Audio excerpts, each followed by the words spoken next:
नमस्कार दोस्तों, मैं माइथोलॉजी राइटर श्रीकांत विश्वकर्मा और आज मैं बात करूंगा छाया सीता और माया सीता की। शायद आपने इसके बारे में सुना होगा और नहीं सुना है तो मैं आपको बता दूं कि ये छाया सीता अथवा माया सीता जो थी वो वेदवती थी और एक ब्रह्म ऋषि थे, ऋषि कुशध्वज, ये उन्हीं की पुत्री थी। तो वेदवती जो है वह भगवान विष्णु को प्राप्त करने के लिए वो घोर तप कर रही थी। उसी वक्त रावण उधर से आया और वो उस पर मोहित हो गया और उसको पाना, उसने जबरन उसको पाना चाहा, इसके लिए उसने छू दिया। जैसे ही छुआ तो वेदवती का जो तप है वो खंडित हो गया और खंडित हो गया और गुस्से में उसने स्वयं को उस अग्नि में अपनी आहुति देते हुए कहा कि मैं फिर से जन्म लूंगी और तेरे सर्वनाश का कारण बनूंगी, तुम्हारे कुल के सर्वनाश का कारण बनूंगी।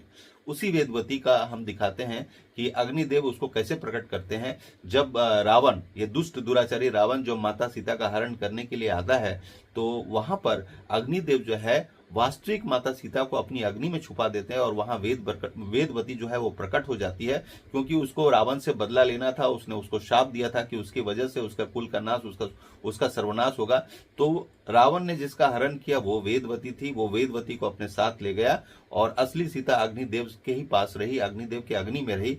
जब माता सीता का अग्नि परीक्षा हुआ तो माता सीता उसी अग्नि से पुनः बाहर आ गई और वेदवती जो है अंदर चली गई। लेकिन ये वेदवती जो भगवान विष्णु के लिए घोर तप कर रही थी, उनका भी भगवान विष्णु के एक अवतार जो है श्रीनिवास अवतार, उनके साथ विवाह हुआ। तो वेदवती का जो फिर से जन्म हुआ था वो राजकुमारी पद्मा के रूप में हुआ था और उनका भगवान श्रीनिवास के साथ विवाह हुआ।